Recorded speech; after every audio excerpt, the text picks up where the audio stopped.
Ron Houben attends the Christadelphian Church or ecclesia that meets at Pakuranga in New Zealand, and Ron joins Wilderness Conversations.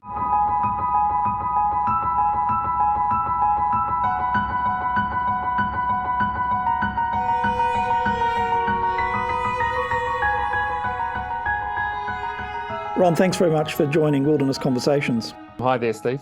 Tell us a little bit about your youth and where you grew up.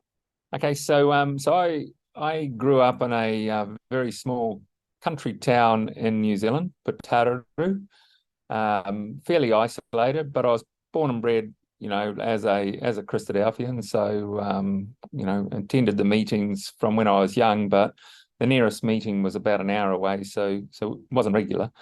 And then I suppose I had a fairly misspent youth, so went off the rails at a very young age, probably about 15. Actually left home when I was 16 and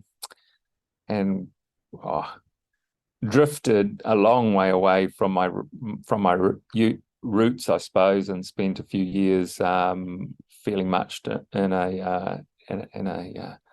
a scene involved with drugs and alcohol.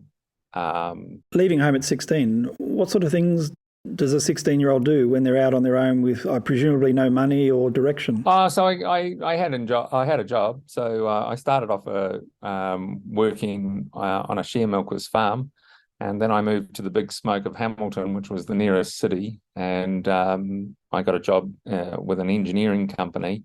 But what money I made was just spent on partying, and like whatever I could make was every weekend you just look forward to the next party, the next gig, and got involved with some very, very bad guys, kind of gang associates, really. So went far off the deep end for a couple of years, but when I was late in my sort of 18th year, literally had one of those, see the light moments, and suddenly realized how futile life was. In fact, I'd become very depressed. I became suicidal. My mother was very worried that I was going to commit suicide. So I actually took a fairly strong overdose of an A-class drug, and it was that one moment, that one night, where it was a kind of a life or death situation. And it was that on the road to Emmaus situation where I suddenly decided that night that if I didn't change, I was going to die and waste the life. So pretty much turned around and gave my life to God. So, why was God the alternative? I mean, you could have said, I'm just going to give up drugs and just live a life, but you thought God was the alternative. I think deep down the seed had been planted. I can almost put the time to it. Actually, it came from a brother that visited our meeting from South Australia. I wanted to take off with my mates, and my mother said to me, "Oh, can you please just stay and do one reading?" I think I was 15. And I thought, okay, I'll do one reading and then I'm gone. And the brother spoke on Daniel chapter 7. I remember it as clear as day, and I could not believe it. I never heard anything like this in my life. And I suddenly saw that the Bible was a real thing. I suddenly saw that prophecy was real, and it stuck in my mind. I didn't go out that night. I stayed there, and it probably stuck in my mind for 3 years. So when I was going off the rails, when I was 18, I thought back to that time. And it was at the time there was a lot of stuff happening with Libya, and Colonel Gaddafi was misbehaving, and everyone thought that, there was going to be a nuclear war. And I just thought that this is it. Christ is coming back. This is going to the world, and I'm in the wrong state of mind. So I prayed pretty much for the first time, heart, soul, and mind, and God pulled me out of that situation, and quite an amazing way. So since I guess. I've been pretty dedicated. If you think back to your 15-year-old self, why do you think you went in that direction rather than just staying with mum and dad and keeping life as it was in that way? I think most of it was probably just getting in amongst the wrong crowd. And I think there was a little bit of, like Paul kicking against the pricks. I think at some stage, there was prodding in my life, and I didn't want to heed that call. And so the resisting of it was to go the opposite direction, completely the opposite direction. So if there was a call to, come into the truth, my answer to that at the moment was I didn't want to do that, so I went as far away from that as possible. Much like the prodigal son. So very much that sort of story. It did come to mind. Yeah. Yes. In fact, I remember when I turned my life around and I rang my parents. They had been at a Bible school, and they had specifically had a prayer meeting for me during that Bible school, that Bible week. And when they came back, I was living in Hamilton. They were living in Pakuranga, and I rang my dad to tell him that I'd changed my life and wanted to be baptized. And he, of course, was just totally speechless and just could hardly say anything. My mum was, on the, in the lounge, and she thought some disaster had happened. She thought that, knowing me, what had I done now? And Dad had to calm her down and say, it's okay, it's okay. That sounds a bit like Peter knocking on the door and then not believing that it's Peter. Yeah, pretty much. So so that was my turnaround from the time I was 18, and then since then, I've obviously been, committed to living a life in the truth. Went to Australia when I was 20 and met this girl over there at a Rathmines conference. One thing and another, and married her. So Catherine, my wife. Yeah, so I guess after that, pretty standard sort of stuff. We lived in Wellington for a little bit, for about 6 months after we were married. Catherine actually came to live in New Zealand for 6 months before we were married, and stayed with a family in Wellington while we were engaged. And after we got married, I suppose one of the big things we did is I've always had a passion for, trying to preach or reach out, and I suppose moving out of your comfort zone. So we had been married 6 months, and we looked at where we might be able to go to get involved with preaching, where we could just do it ourselves. So we chose a city in New Zealand where there were no Christadelphians, but it was a very touristy spot. Rotorua, which is one of the top sort of geothermal places in New Zealand, so it has a high tourist attraction. So we lived there for 4 or 5 years and began, I suppose, preaching, doing lectures, just going out and doing leaflets. My parents didn't live too far from there, so we weren't completely isolated. So we would meet in fellowship with them every Sunday, about an hour away, and because they had an ecclesia, they had the ecclesial hall at their home. Right. So my dad converted his shed into an ecclesial hall, and there was about 10 members of our little ecclesia, but we had lots of visitors. Always had visitors. Every Sunday we had visitors. It's quite funny. Pakuranga is on the main state highway route through the country, and so people love to come and visit this little meeting and have fellowship in our home or in this converted shed. And what was beautiful about this is it was very much a neutral environment from an ecclesial perspective. So we entertain people from every different side of Christadelphia. People that wouldn't meet together maybe on a Sunday would be happy to meet at this very neutral venue. And I loved that about it. It was, it just didn't have any, I suppose, ecclesial politics. And then Rotorua grew. It was a great, God blessed the work we did. It took a few years, but at one stage we ended up with a meeting of perhaps about a dozen in Rotorua. So a number of baptized people came in from Rotorua and surrounding areas, and we managed to establish a little meeting there. So we were there for I think maybe 5 years before we moved to Palmerston North after the birth of my first son, Peter. So, then lived in Palmerston North for a few years. Had our second son, Justin, in Palmerston North 3 years later, and then moved north to Whangarei. And again, a little meeting. So we've always been involved with little meetings. And we were in Whangarei, which fluctuated between membership of maybe 10 and 20 people over the time we were there. And we were in Whangarei for perhaps 15 years before we moved to Auckland. So, which is where you are now.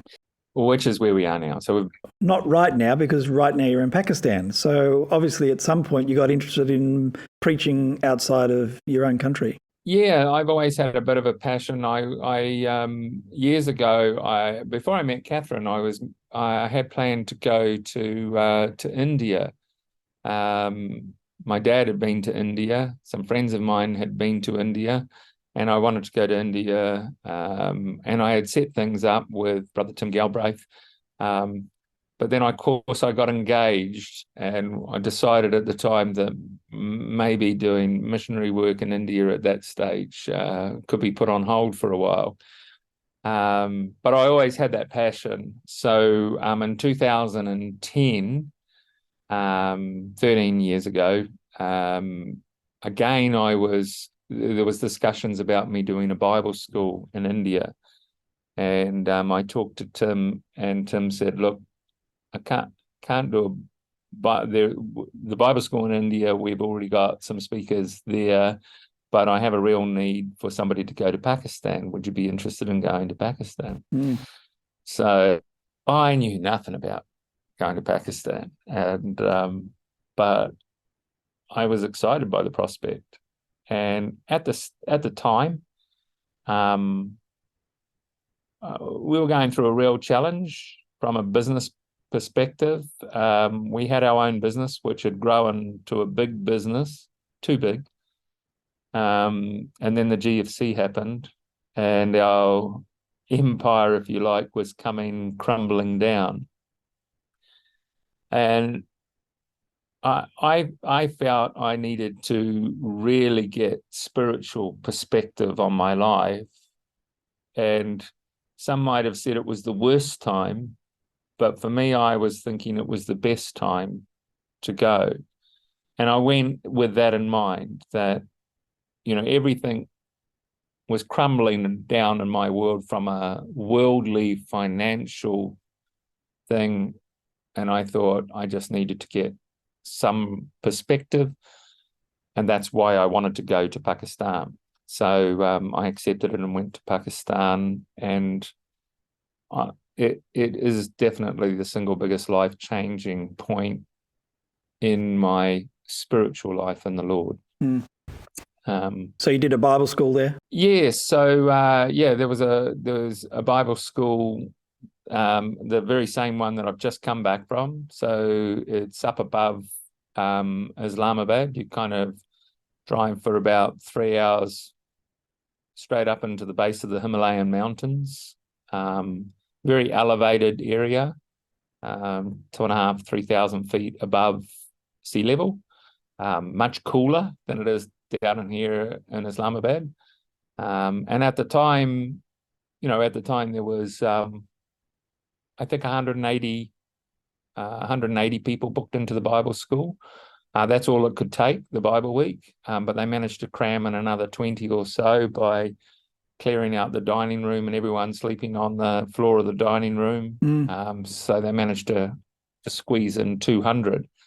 So it was a pretty amazing experience. And you've just done something similar all these years later. How did it compare? So it's mind-boggling, Steve. It really is. So we're talking 13 years later. When I was there in 2010, there was about 600 brothers and sisters in Karachi. Bear in mind that the truth has only really been preached in Pakistan since about 2003, 2004. So in a very short space of time, there were 600 brothers and sisters and some 30 ecclesias in Karachi. The Christadelphians throughout Pakistan probably made about 800 people, Christadelphians. So I've just come back from 2 Bible schools. So the first Bible school was in the Murray region, about an hour from Canterbury, where I just mentioned. And there was 180 at that Bible school. The following Bible school, there's 240 at that Bible school. It's going to be followed by 2 more Bible schools in July. So there's 4 consecutive Bible schools to cover for the brothers and sisters that want to go to Bible school, because there'll be about 800 attendees at the schools. In Karachi alone, there's now 69 ecclesias. There's 1,700 brothers and sisters in Karachi alone. And that just covers the southern area. The Punjab area, which they've now divided, the northern area, that's been divided into 2 different areas, even in Punjab. So that's going to cover the 2 other schools. There's something like 34 ecclesias in the southern Punjab ecclesia with 800 brothers and sisters, and then that's the northern Punjab area. It's extraordinary.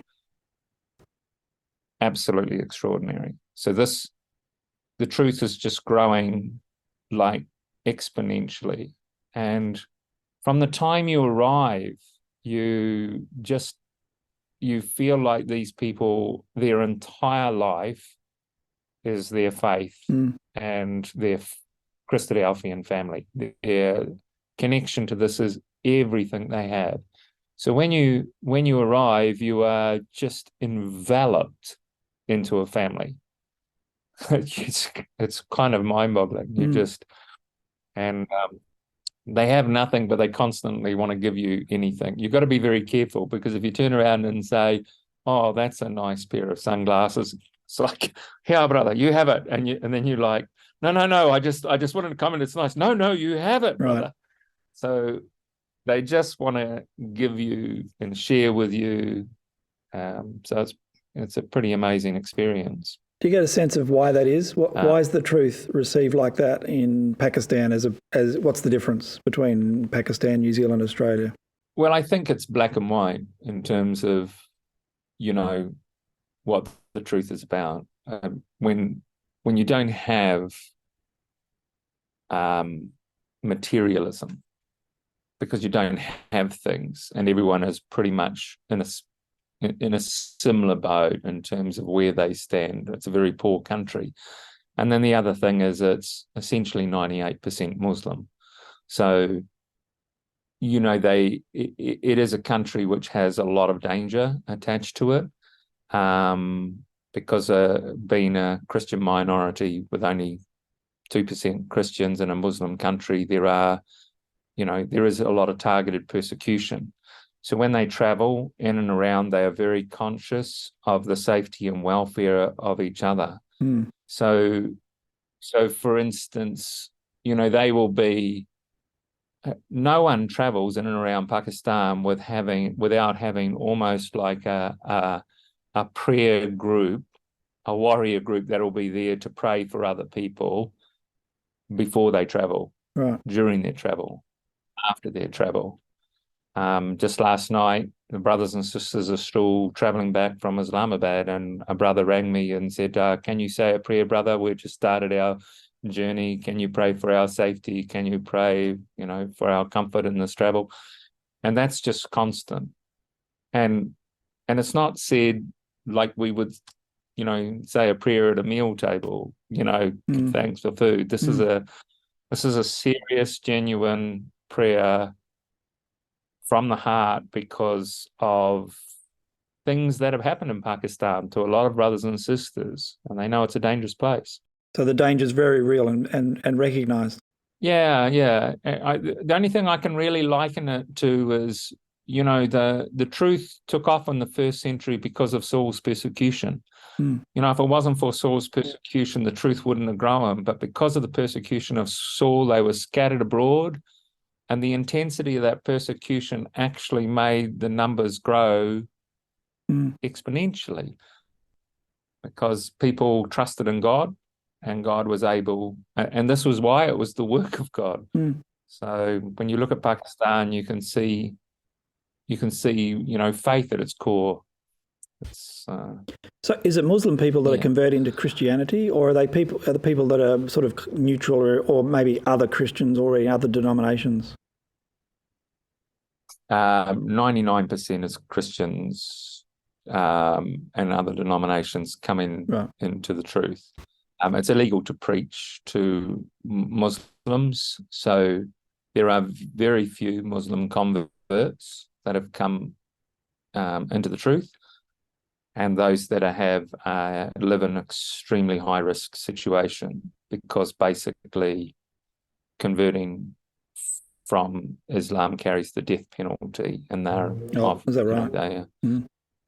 Yeah, it's a very, very serious thing. So they are immediately cut off from family and friends, and And what's the attraction? What are they seeing different with regards to the truth as opposed to where they're coming from? I think, to be honest, I think the biggest thing would be our belief in one God and the relationship of Jesus Christ as, his son, as opposed to the doctrine of the Trinity. I think it appeals to them and they latch on to it. And part of the reason it appeals, like when you live in an Islam country, that's the basis of Islam, being, one God. And interestingly enough, that we have a little bit more affinity in some ways to Islam and a lot of Christians because of our belief in one God. So that appeals to them, and then they're very studious over here. I think one of the most amazing things about why the truth has also grown in Pakistan is it's grown without a lot of Western influence. So when I've been fortunate enough to travel to a lot of mission areas and a lot of different places. And I'd say Pakistan is almost unique in the sense that it's grown within their culture. So all their music and their worship is being made by themselves. So it's their own music, their own worship, and all their hymns are actually just psalms. That's all they are, is psalms. But they're playing with traditional bongo drums type thing, and they're like their instruction. They created their own Bible basics education program. So they have a beginners, intermediate, and advanced Bible basic program, which generally takes a few years to do the courses, and it's almost like a proper education program curriculum where at the end of this you get a certificate. They're very proud of their certificates. You'll go in there and they'll have them hanging on the wall. Or you'll go into people's houses and it's the greatest thing they want to show you. They want to go and show you that they completed their intermediate Bible basics course, because when they've completed their advanced, then they can apply for baptism. So they have a very good education in the truth before they're baptized.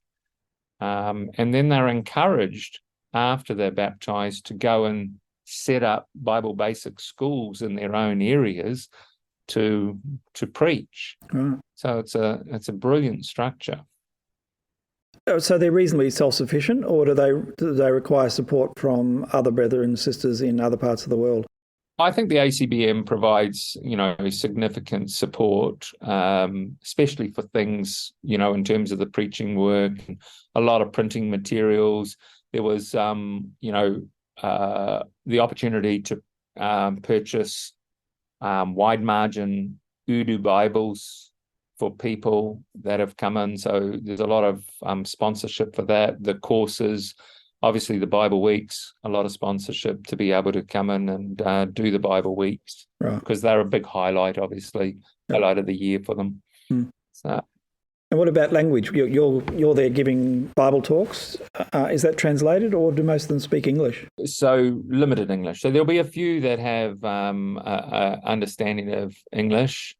Maybe at the school that I went to with 210 of them might have had some grasp of English, but most of them just in Urdu. So everything is translated. And you definitely have to rely on the accuracy of your translator, or as I called him, my editor. Yes. Adding his own flourishes and interpretation of what he thinks is correct. Yes, so there's definitely a little bit that goes on. But in general, I think they get the message that you're presenting. In some ways, the message is almost secondary to your present. You obviously enjoy the experience. Do you feel like you're contributing? Like, in what way are you adding value in that environment? I think this last trip, I felt more than ever how much value you add.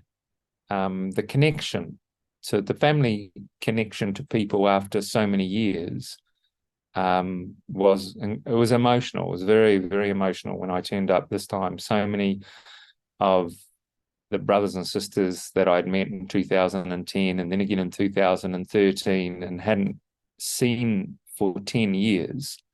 It was just like an experience of suddenly coming to your family that you hadn't seen for 10 years. So there's an incredible bond there. And I think their recognition and their value in amongst the Christadelphian worldwide is very big for them. So they truly appreciate to have the Westerners come. Right. They feel valued for it. Now, you mentioned some of the difficulty, the persecution, the potential difficulty that you can run into. You've had your own experience in Pakistan. Yeah. So in 2010, we came back from the Bible week. Most everyone comes on the train. It takes about 26 hours for the train to get from Islamabad down to Karachi. But in this situation, I was with another brother, two Western brothers, including Brother Tim Galbraith and another from New Zealand, and the Pakistan brother's son. So there was 5 of us.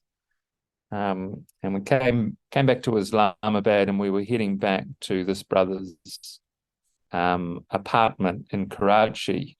So we were all loaded up in a taxi with all our bags in, 6 of us, including the taxi driver. Bear in mind, this is like a Suzuki Alto, like, if you know a Suzuki Alto. So a very small car, and there's 6 of you. Yeah, with luggage. With luggage. So this is very typical. It's like, this is the art of how to cram as many people into one vehicle. Anyway, the car had a blowout just on the side of the road, and so we all piled out and got all the luggage out whilst the taxi driver was changing the tire. And I thought it was quite humorous because there was just absolute chaos. This is in the middle of Karachi, and there were cars. You got to understand that there's really no road rules.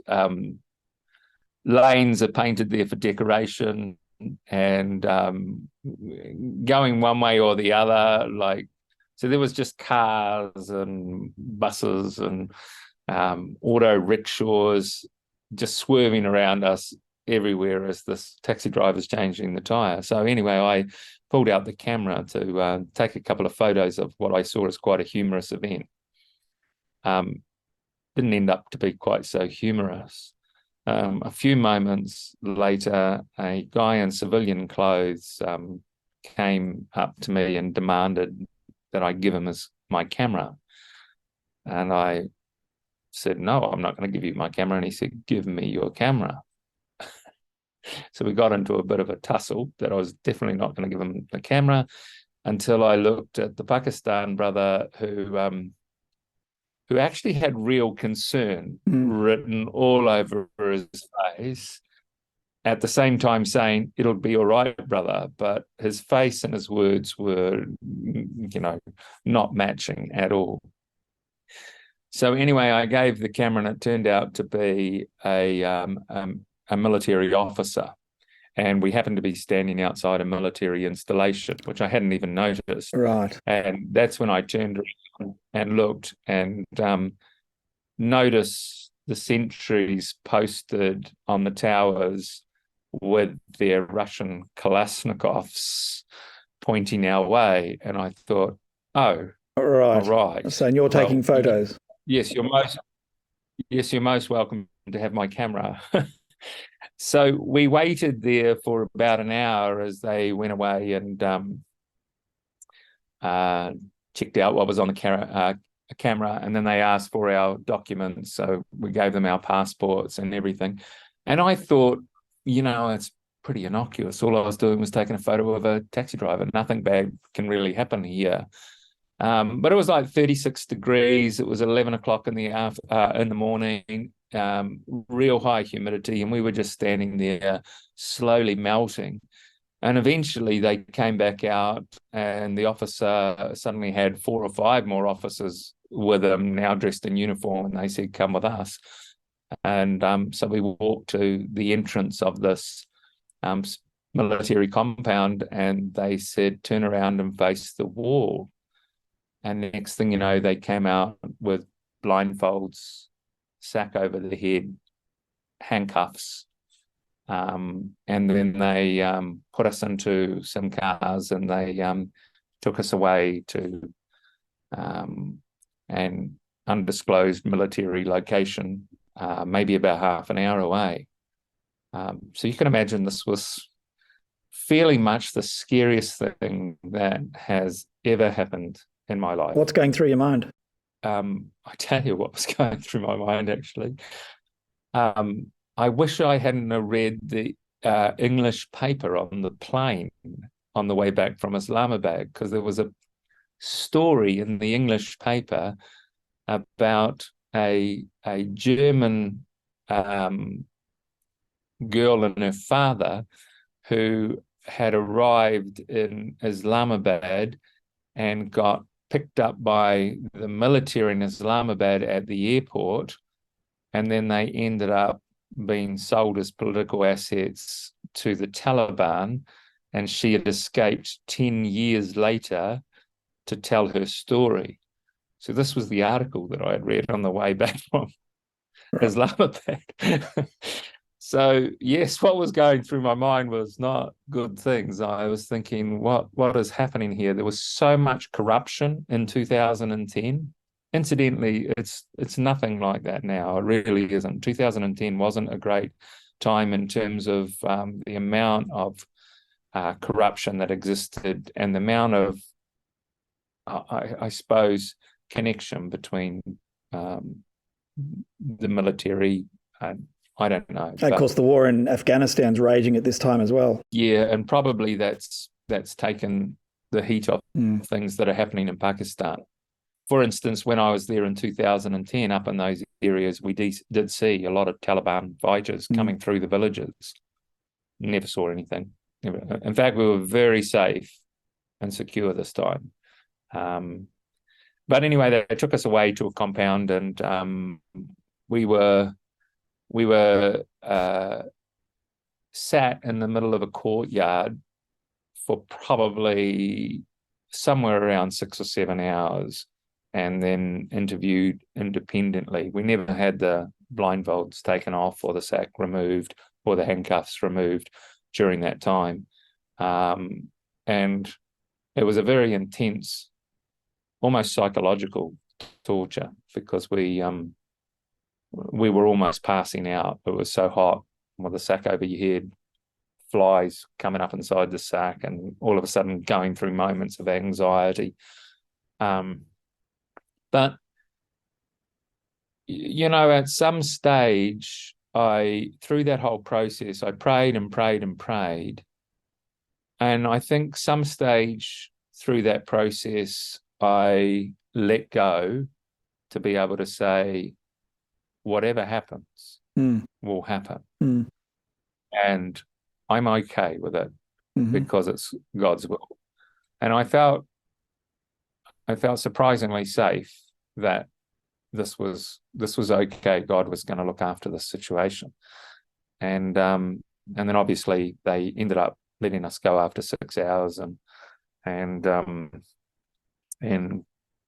Tim had to catch a flight that night, so he had to race off to the airport, and we stayed the next day and eventually got out of Pakistan. I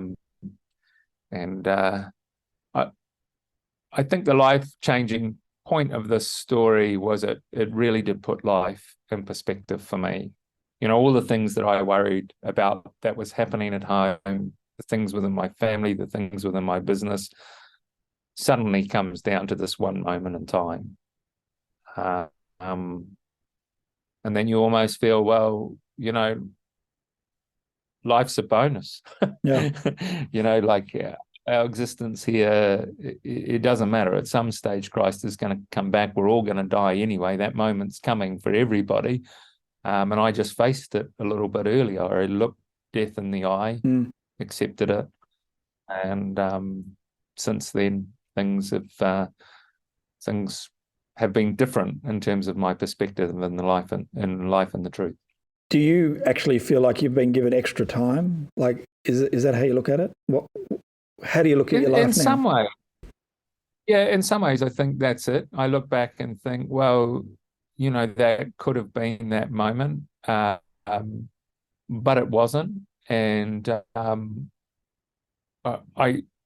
my dad always believes that, he's 82 now, and just lost our mum last year, and we couldn't believe that mum died before dad, because dad's had health problems forever, heart disease. Mum's never been to hospital and was never sick, and we always thought dad was going to be the first to go. But my dad always believed that he's alive for a reason, for some purpose, for somebody. And since mum's passing, he's found something where he believes that he's still alive for. And I think that perspective is like, okay, I'm still around. There must be still things that God can use me for. And I think that's the perspective change. It's not what I can do for God. It's what God wants me to do for him, if you know what I mean by that. So you went through this experience, but you went back 3 years later, so it didn't put you off? I can tell you honestly, I was pretty terrified going back 3 years later and facing that fear, but there's a number of reasons I did it. One is I felt I couldn't share this story with anybody within the truth and try to tell people that, our lives are in God's hands. We have to trust in God, and that God delivers us out of, all evil, and then be too terrified to go back, because what would other people think? Shall I go to Pakistan? Shall I not go to Pakistan? Well, Ron wouldn't go back. So I went back because I felt if I'm going to tell this story, I have to back up this thing that, if you believe God, you're in God's hands, then you need to trust in God. So part of it was facing my own fears to do that. But the biggest reason was for the brothers and sisters in Pakistan. They were absolutely devastated over what happened. And they were so sad. They kept contacting me and said, we're so sorry, brother, that this has happened to you. We can't believe our government has done this thing. And they thought, I'd never go back. So when I went back, in 2013, I was able to say for the first time that I understand your sufferings. I was able to feel with them and have genuine empathy. I know what it means for you to suffer for the Lord. In fact, the brother that was with me, whenever we write, he always writes to me, my fellow prisoner in the Lord. So it's how we affectionately know each other. So I think I need to also just let you know the change in 2013. Things have changed a lot. Security's changed a lot. Again, I was very nervous coming into Pakistan for everything, especially when I've had my son with me. So it's a big difference suddenly when, you know, it's not just your life now that you're concerned about, it's the life of your son. And the Bible school, the first Bible school we went to, it's run by a Christian community. It's a Christian school, but the chap that runs it, he is very, very well known in the whole of the Peshawar area. In fact, I think he's, you know, owns an incredible amount of Christian property, well known, and so it's kind of a very safe environment. The next one we've just come back from, it's a very large Christian school or a venue that's there, and they station a police guard there. There was someone there in 2010, fully armed, for the protection of Westerners. Well, this time when I went there, kind of a funny story, there was 2 or 3 of them. So there was more police presence. And it was like, why have they got so much police presence here? So it was quite disconcerting. And then they wanted to have your passports checked. So we had to hand in the passport to the police that were on the venue. And then the next day we had some more police turn up wanting to meet us and wanting our passports. And then the next day we had some more. We had the head of the whole of Badabad, the police commission for the area, come down to meet us. And again, we had to submit our passports to be checked. Each time I was praying, you know, because it was so disconcerting, you know, Lord, you know, please protect us while we're here. And it was, I was telling my son, like, Justin, this is what I'm praying. And he said, Dad, can you stop praying for God to keep protecting us? Because every time you pray, more police turn up. We're going to end up with a prime minister coming here. And and the funny thing was, he was right, because we ended up the next day, we had 7 turn up, including the police commissioner for the whole of the Peshawar region, who's like the top man. He traveled 3.5 hours just to come and meet us. And we sat down and we had dinner with them all, and they all wanted photos with us, and we were shaking hands with them. But in recent times, Pakistan wants to show the world that they protect Westerners, right, and it's safe to travel to Pakistan. So their presence there was solely for our protection. We couldn't go up to the markets without 2 fully armed military. These are actually SS commandos. These are actually fully trained. They're not your normal police. And they travel up there with all their kit in front and behind you. They've been trained, you know, how to spot any danger to protect Westerners. Not that they even said there's never any problem now, never any problem. He said, this is not necessary at all, but it's they love doing it. It's the best job they have within the police forces, to look after Westerners, because they like to sit and chat to the Westerners. And so if you come to Pakistan, it's a very different place now, and I'd say it's a much safer place. And I would encourage any young person to go to Pakistan. Incidentally, there's 2 young English brothers with us, only 21 and 23, that turned up from England, and they have just absolutely loved it, and they've headed off to go tramping in the Gilgit area, which is right up near the border of China, and they're going to do a lot of tramping and hiking. That's a very touristy sort of area, but their first impressions and experience in Pakistan was the same as mine. Just amazing. Well, you've been there 3 times now. Let's finish with a final thought. You're going home to friends, family, the ecclesia at home. What's the message you're going to be sharing? So as soon as we get back, we have a next generation camp, which is like a leadership instruction camp for the next generation. And part of this is to encourage specifically younger people the value of mission work.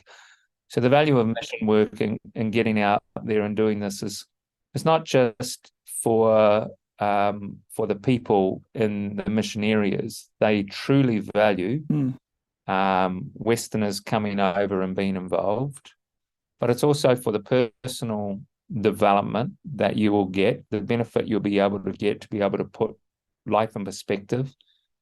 And I'd say for young people, it can change your perspective for years and years and years to come.